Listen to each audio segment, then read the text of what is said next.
मेरा नाम काजल है। मैं दिल्ली की रहने वाली हूँ। मैं 5 साल की थी जब मेरे माँ बाप का तलाक हो गया और उसके बाद से ही ये शब्द मेरी ज़िंदगी में एक दाग की तरह शामिल हो गया। उन दोनों के तलाक ने मुझे पूरी तरह बर्बाद कर दिया था। मेरी माँ ने मुझे अपने साथ ले जाने की हर मुमकिन कोशिश की, पर पापा ने मुझे उनके साथ नहीं जाने दिया। उस वक्त मैं इतनी छोटी थी कि मुझे पता नहीं था कि तलाक क्या होता है और एक परिवार कैसे टूट जाता है। पर जैसे जैसे मैं बड़ी होती गई, मुझे इस शब्द का मतलब समझ में आने लगा। माँ बाप के अलग होने के कारण मेरी पूरी ज़िंदगी बदल गई थी। जो भी मुझे देखता वह कहता, देखो काजल जा रही है। इसकी माँ तो अपने आशिक के लिए इसको बचपन में ही छोड़कर चली गई थी। लोगों की कड़वी बोली ने मेरी ज़िंदगी और मेरा बचपन तबाह कर दिया था। मैं एक अलग ही काजल बन गई थी।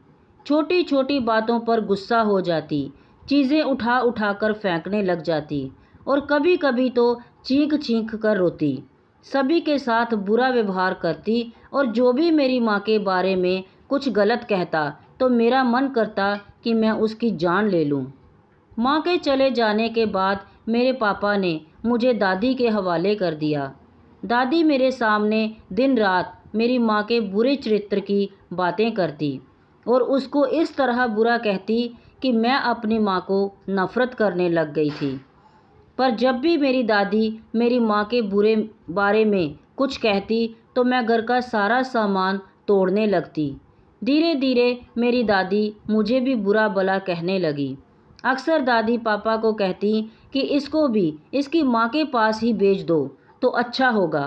पापा कहते कि मैं इतनी आसानी से उस औरत को खुश नहीं देख सकता। मेरे पापा ने दूसरी शादी कर ली और पापा की दूसरी शादी भी ज़्यादा दिन टिक ना सकी। मेरी दूसरी माँ के साथ पापा की बिल्कुल भी ना बनी। आए दिन पता नहीं किस बात को लेकर उन दोनों के बीच झगड़ा होता रहता और एक दिन मेरी सौतेली माँ भी पापा को छोड़कर चली गई। अक्सर पापा गुस्से में कहते कि जिस तरह मेरी दोनों पत्नियों ने मुझे धोखा दिया है, ऐसे में मैं किसी औरत पर विश्वास तो कर ही नहीं सकता। और फिर एक दिन अचानक ही मेरे पापा की मौत हो गई। ये खबर मेरे लिए किसी क़यामत से कम नहीं थी। माँ के बाद पापा भी मुझे छोड़कर चले गए। मेरी बूढ़ी दादी मुझे लेकर मेरे चाचा चाची के पास आ गई। उस समय मेरी उम्र 17 साल के करीब थी। दादी भी ज़्यादा समय तक जीवित ना रह सकी क्योंकि पापा की मौत ने दादी को हरा दिया था। मैं पूरी तरह से चाचा चाची पर निर्भर हो गई थी। चाचा जी तो मुझे बहुत प्यार करते थे और चाची का स्वभाव कुछ अजीब सा था। जब भी चाचा जी मेरे साथ प्यार से पेश आते या अपने बच्चों की तरह मेरे साथ प्यार जताते तो चाची के चेहरे पर नफ़रत के भाव आ जाते। कभी कभी चाची मेरी माँ के बारे में कोई गलत बात कह देती तो मैं गुस्से में चीज़ें तोड़नी शुरू कर देती। चाची ने कभी भी कुछ खुलकर नहीं कहा था, पर फिर भी मैं उनके साथ बदतमीज़ी पर उतर आती थी। एक साल ऐसे ही बीत गया। अक्सर मेरे मन में ये ख्याल आता था कि अगर मेरी माँ चरित्रहीन ना होती तो शायद मुझे ये दिन देखने ना पड़ते। मैं भी दूसरे बच्चों की तरह एक नॉर्मल और अच्छी ज़िंदगी गुजारती। मेरे अंदर एक अजीब सा एहसास आ गया था। मैं हर समय घर की चार दीवारी के अंदर रहती और चाची के साथ घर के सारे काम करवाती और किसी नौकरानी की तरह उनके बच्चों की सेवा भी करती। पढ़ाई करने का तो मुझे मौका ही नहीं मिला। जैसे जैसे समय बीत रहा था, मैं जवान होने के साथ साथ खूबसूरत भी हो गई थी। कभी कभी मेरे चाचा मुझे कहते हैं कि तू अपनी माँ की तरह बहुत सुंदर दिखती है। मैंने कभी चाचा जी के मुंह से अपनी माँ की कभी बुराई नहीं सुनी थी। अब चाचा जी की बात सुनकर मैं हैरान रह गई थी। ये पहली बार था कि किसी ने मेरी माँ के बारे में मेरे सामने कोई अच्छी बात कही थी। नहीं तो आज तक मैं अपनी माँ के बारे में सिर्फ बुरा ही सुनती आई थी। मुझे तो अपनी माँ का चेहरा भी याद नहीं था और ना ही मेरे पास उनकी कोई तस्वीर थी। पर जब चाचा जी ने मुझे मेरी माँ के साथ मिलवाया तो मैं अक्सर ही शीशा देखने लग गई थी। कुछ ही समय में मेरे लिए रिश्ते आने शुरू हो गए। चाची जी को 2 लड़कियां थीं, पर वह मेरे जितनी सुंदर नहीं थीं। इस कारण उनके लिए रिश्ते नहीं आते थे। चाचा जी ने फैसला किया कि पहले मेरी शादी करके मुझे विदा किया जाएगा, तभी उनकी लड़कियों के बाग खुल सकेंगे। मैं चाची जी की आंखों में खटकती थी। चाची जी ने मेरे लिए लड़के ढूंढने शुरू कर दिए थे, पर कहीं पर भी बात नहीं बन रही थी। मेरी माँ का चरित्र यहाँ भी मेरे लिए तमाशा बन गया था। जो भी रिश्ता लेकर आता उसको किसी न किसी तरह मेरी माँ के बारे में पता चल ही जाता और इस तरह बात बनने से पहले ही खत्म हो जाती। जब 15 रिश्ते इस तरह से वापस चले गए तो चाची ने अपनी भाभी के एक रिश्तेदार के साथ मेरा रिश्ता तय कर दिया। विकास उम्र में मेरे से कहीं ज़्यादा बड़ा था और ये उसकी दूसरी शादी थी, क्योंकि उसकी पहली पत्नी उसको छोड़कर चली गई थी। मैं विकास की दूसरी पत्नी बनूंगी, इस बात ने मेरे अरमान ही ख़त्म कर दिए थे। शादी को लेकर मेरे दिल में बहुत सारे अरमान थे, पर मैंने ये कभी नहीं सोचा था कि मैं किसी की दूसरी पत्नी बनूंगी। जब से मेरा रिश्ता विकास के साथ हुआ था, मैं बहुत परेशान रहने लग गई थी। हर वक्त मैं यही सोचती कि पता नहीं शादी करके मैं खुश भी रहूंगी कि नहीं। मुझे बार बार अपने माँ बाप के तलाक की बात याद आती। मेरे लिए शादी एक बहुत ही मुश्किल रिश्ता बन गया था। मैं बहुत समय से चाचा चाची को भी लड़ते हुए देख रही थी। छोटी छोटी बातों को लेकर दोनों में झगड़ा हो जाता था। कभी कभी तो उस झगड़े की वजह मैं होती थी। इसलिए जैसे जैसे शादी के दिन पास आ रहे थे, मेरी घबराहट बढ़ने लगी थी। विकास एक बार मुझे मिलने के लिए आया था और उनका स्वभाव भी मुझे कुछ सख्त ही लगा था, पर मेरे चाचा जी ने मुझे तसल्ली दी कि विकास बहुत ही अच्छा लड़का है और तुम्हें कोई परेशानी नहीं होगी। बड़ी ही सादगी के साथ हमारी शादी की गई और जब विदाई का समय आया तो चाचा जी ने मेरे सिर पर हाथ रखकर आशीर्वाद दिया और साथ में एक चादर भी मेरे हाथ में पकड़ा दी और धीरे से एक बात कही जो मेरे लिए कुछ अजीब सी थी। और फिर कहा, जब तुम्हारा पति रात को सो जाए तो उसके ऊपर ये चादर डाल देना, उसका स्वभाव तुम्हारे लिए अच्छा रहेगा और कभी भी तलाक नहीं होगा। चाचा जी की ये बात सुनकर मैं हैरान रह गई और मैंने झट से चादर पकड़ ली। चाचा जी ने मेरी सबसे बड़ी मुश्किल को हल कर दिया था। मुझे उन पर प्यार आने लगा था, क्योंकि उन्होंने काफ़ी समय से मेरी ज़िंदगी में मेरे पिता की जगह ले ली थी और आज ये साबित कर दिया था कि वह मुझे अपने बच्चों की तरह ही प्यार करते हैं। बिना कहे ही वह मेरी परेशानी जान गए। चाचा जी ने जो बात मुझे कही थी वह मैंने अपने पल्ले बांध ली थी। जब मैं विदा होकर विकास के घर पहुंची तो मेरा दिल ज़ोर ज़ोर से धड़क रहा था। ये एक छोटा सा घर था जहां मुझे और विकास को अकेले ही रहना था। विकास की माँ बाप नहीं थे और बहनों की शादी हो गई थी। विकास की रिश्तेदारी उषा मतलब मेरी चाची की भाभी ने मुझे विकास के कमरे में बिठा दिया था। जाते जाते उषा ने कहा कि देख काजल, तुम कम उम्र की हो, इसलिए मैं तुम्हें समझा रही हूँ। ऐसा कोई बचपना ना करना जिस कारण तुम्हारा घर बर्बाद हो जाए।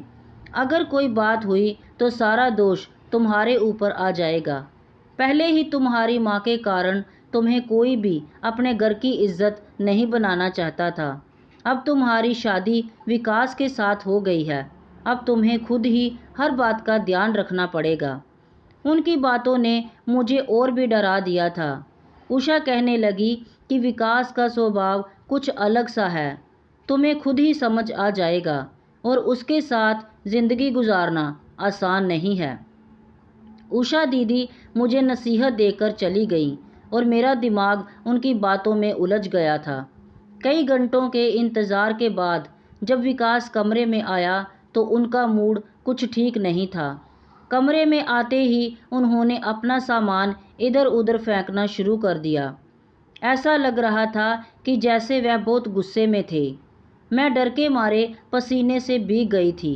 मेरे हाथ पैर कांप रहे थे।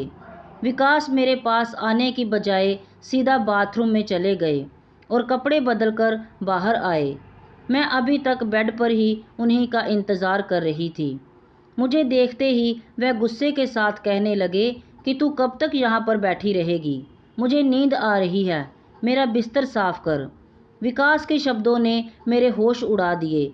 दिल में जो थोड़े बहुत अरमान बचे थे वह भी आंसुओं के साथ बह गए। मैंने जल्दी से उठकर उनका बिस्तर साफ कर दिया और अपने भी कपड़े बदल लिए। विदाई से पहले चाची की लड़कियों की बात मेरे कानों में गूंजने लगी। आज तो काजल इतनी सुंदर लग रही है कि विकास जी तो बस देखते ही रह जाएंगे, पहले ही नज़र में अपना दिल हार बैठेंगे। मैं एक लंबी सांस भरकर रह गई थी। ऐसा कुछ भी नहीं हुआ था। मेरी खूबसूरती किस्मत बदलने वाली नहीं थी। विकास लेटते ही गहरी नींद में सो गए। अचानक मेरी नज़र चाचा जी की दी हुई चादर की तरफ गई तो मैंने जल्दी से वह चादर उठाई और विकास के ऊपर डाल दी। मुझे आने वाली ज़िंदगी से कोई ख़ास उम्मीद नहीं थी, पर इस बात का यकीन ज़रूर था कि अगर चाचा जी ने मुझे ये चादर दी है तो ज़रूर इसका कोई ना कोई असर होगा। और अगली सुबह जब विकास सोकर उठे तो उनका मूड बिल्कुल ठीक था। मैं उनसे पहले ही जाग चुकी थी। वह खुद ही मेरे करीब आए और कहने लगे, काजल, रात में गुस्से में था, हो सके तो मुझे माफ़ करना। विकास का इतना बदला हुआ रूप देखकर मैं हैरान रह गई। वह जल्दी से तैयार हो रहे थे। टाइम बहुत ज़्यादा हो गया था और चाची जी ने नाश्ता लेकर आना था। रस्मों के मुताबिक मैं नाश्ता करके अपने घर वापस चली गई। चाचा जी मुझे देखकर बहुत खुश हुए और कहने लगे, तू हमेशा इस तरह ही खुश रहना और बस अपने पति के ऊपर रोज़ चादर डालती रहना और जो बात मैंने बताई थी उस पर काम करते रहना। मैंने उनसे पूछा, चाचा जी, इस चादर में ऐसी क्या बात है तो एक लाल रंग की साधारण सी चादर। चाचा जी मुस्कुराते हुए कहने लगे, हर बात बताने वाली नहीं होती, बस तुम उस चादर को कभी भी डालना मत भूलना, नहीं तो हो सकता है कि तुम्हारा तलाक हो जाए।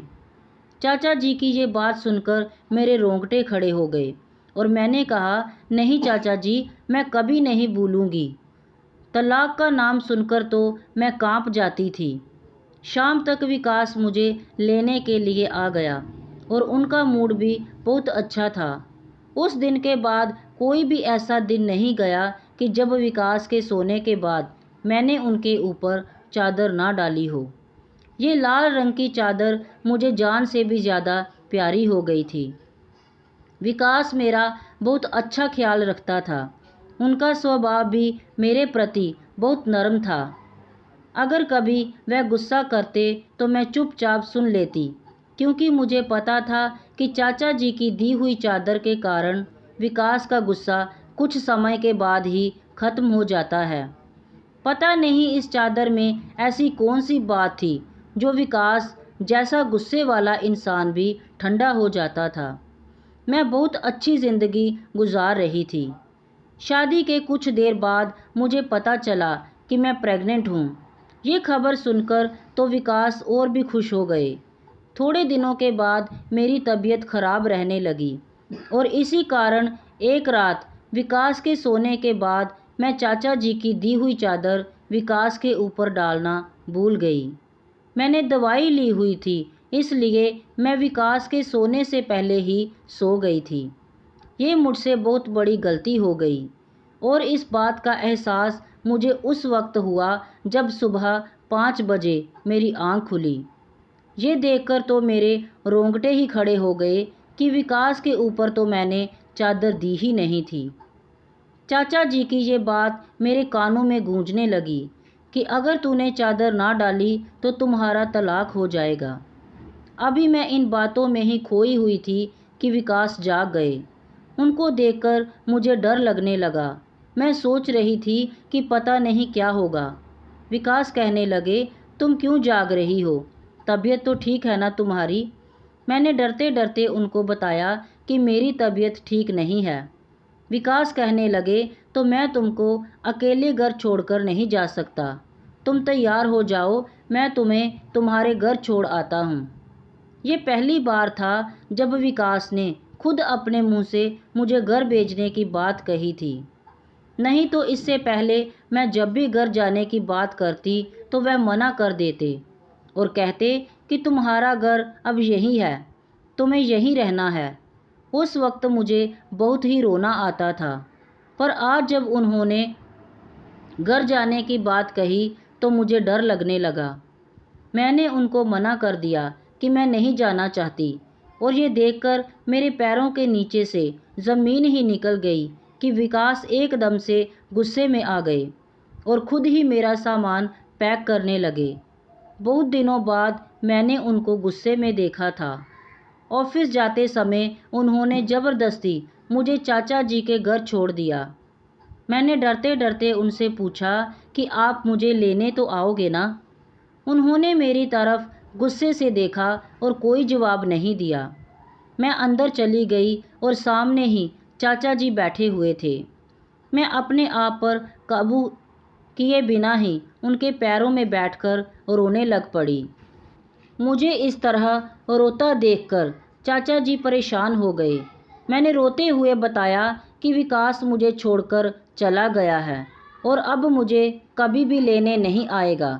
चाचा जी ने पूछा कि ऐसा क्या हुआ है जो वह तुम्हें छोड़कर चला गया। मैंने बताया कि रात मैं उनके ऊपर चादर डालना भूल गई थी। सुबह मेरी तबीयत खराब थी। तबीयत खराब कहकर वह मुझे यहाँ छोड़कर चले गए। पहले तो उन्होंने ऐसा कभी नहीं किया था। मुझे यकीन है कि वह मुझे लेने नहीं आएंगे। मेरी बात सुनकर तो चाचा जी के चेहरे का रंग ही उड़ गया और कहने लगे, काजल तुम ऐसी बातें मत करो और अपनी सेहत का ख्याल रखो। उदास मत हो, आज मैं खुद ही तुम्हें उस चादर की सच्चाई बता दूंगा। मैं उनकी तरफ देखने लगी। चाचा जी ने मेरे सिर के ऊपर हाथ रखा और कहने लगे कि बेटी जब तू हमारे घर आई थी तो माँ बाप की जुदाई में पूरी तरह टूट चुकी थी। कुछ बच्चे तो ये सब सहन कर जाते हैं और कुछ तुम्हारी तरह गुस्से वाले और जज्बाती हो जाते हैं। तुम में भी बहुत ज़्यादा गुस्सा था और जब तुम्हारी शादी की बात होने लगी तो तुम्हारी माँ के कारण ही तुम्हारे रिश्ते में रुकावट आने लगी। जबकि सच ये था कि तुम्हारी माँ चरित्रहीन नहीं थी, बस तुम्हारे बाप के साथ उसका मिजाज ना मिला। वह तुम्हारी तरह ही खूबसूरत थी। तुम्हारा बाप बिना वजह ही तुम्हारी माँ के ऊपर शक करता था और इस बात को लेकर उनके बीच में झगड़ा होता रहता था। लोगों ने बिना वजह ही तुम्हारी माँ को बदनाम कर दिया था। उसके पवित्र होने की गवाही मैं दे सकता हूँ। विकास को भी मैंने तुम्हारे लिए इसलिए ही चुना था कि वह अकेला रहता है, उसके साथ और कोई नहीं रहता। मैं चाहता था कि किसी तरह तुम्हारा गुस्सा काबू में आ जाए और तुम अपने पति के साथ बुरा व्यवहार ना करो। इसलिए मैंने ये चादर ली और तुम्हारे हाथ में देकर ये कह दिया कि उसको अपने पति के ऊपर डाल दिया करना। इससे तुम्हारा तलाक नहीं होगा और तुम खुश रहोगी। मुझे पता था कि ये तुम्हारे लिए कितना भयानक है और इसके साथ ही मैंने तुम्हें ये भी बात कही थी कि जब भी तुम्हारा पति गुस्से में हो तो अपनी ज़ुबान को दांतों के नीचे ले लेना, उसकी बात का कभी भी जवाब मत देना। दरअसल जादू चादर का नहीं, तुम्हारी ज़ुबान के बंद रहने का है।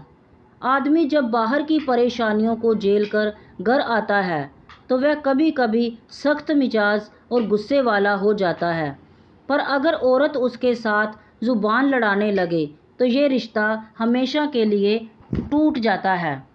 दोनों में से किसी एक का चुप रहना ज़रूरी है। मुझे पता था कि विकास थोड़ा सा सख्त है, इसलिए मैंने तुम्हें चादर की आड़ में यह तरीका बताया, जिस कारण तुम विकास के सामने चुप रही और वह तुम्हारी कदर करने लगा। इंसान को अगर सीधे शब्दों में बात समझाई जाए तो उसको समझ नहीं आती, और अगर इसी बात को किसी चीज़ के साथ जोड़ दिया जाए तो आदमी अपने आप उस पर अमल करने लगता है। तुम चादर को चमत्कारी समझती रही और अपनी ज़ुबान को दांतों के नीचे दबाती रही। इस कारण तुम्हारा घर अपने आप स्वर्ग हो गया। विकास तेरी तबीयत खराब करके छोड़ गया है, क्योंकि उसको पता था कि इस हालत में तुम्हारा अकेले रहना ठीक नहीं है। चाचा जी की ये बात सुनकर मैं हैरान रह गई कि सिर्फ मेरी ज़ुबान पर काबू रहने के कारण ही मेरा घर स्वर्ग बन गया। मैंने रोते हुए चाचा जी और चाची जी से माफ़ी मांगी, क्योंकि ये सच था कि मैंने उनके साथ बहुत ज़ुबान लड़ाई थी। सारा दिन आराम करने के बाद मेरी तबीयत ठीक हो रही थी। शाम को चाची जी ने खुद ही मेरे और विकास के लिए खाना बनाया और विकास भी मुझे लेने के लिए आ गए।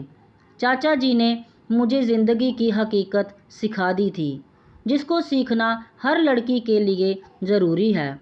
जब आदमी गुस्से में कुछ कह जाए तो औरत को उस वक्त अपनी ज़ुबान पर काबू रखना चाहिए। बहुत सारे घरेलू मसले इस तरह हल हो सकते हैं। क्या आप मेरी इस बात से सहमत हैं कि हमारी थोड़ी देर की खामोशी हमारी ज़िंदगी को खुशियों से भर सकती है? दोस्तों, कमेंट बॉक्स में ज़रूर बताएं। कहानी को लाइक शेयर और अगर चैनल पर नए हैं तो सब्सक्राइब करना ना भूलें। धन्यवाद।